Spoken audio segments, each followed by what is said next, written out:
When making presentations, we often have to deal with a lot of words and materials.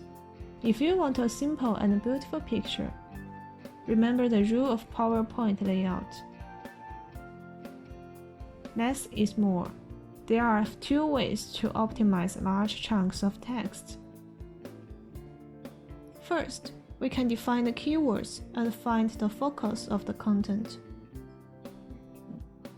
Second, we can break a page into multiple pages. Next, I will explain the text layout method from the perspective of text layout and graphic layout. The first part I will talk about is text layout. Teachers generally deal with a lot of text content. When the text really cannot be reduced, the text layout has the following suggestions. First, avoid horizontal too wide. Second, increase the line spacing appropriately.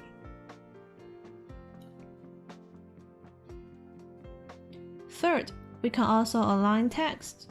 Align text to the both right and left margins. Fourth, we can use fonts like boldface or Microsoft Chrome.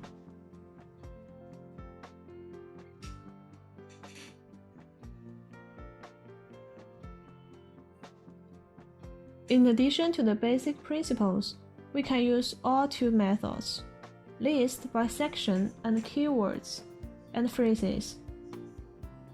For specific implementation, the layout of WPS can give us a good reference.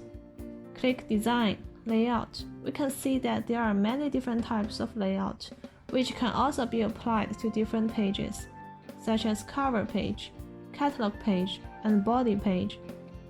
Choose the layout that suits your text and format it according to the list by section or keyword method.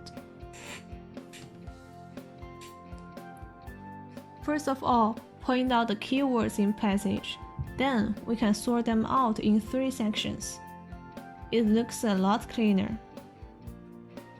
If all the text needs to be kept, we can page through it and adjust the font size and line spacing to make the text look clearer.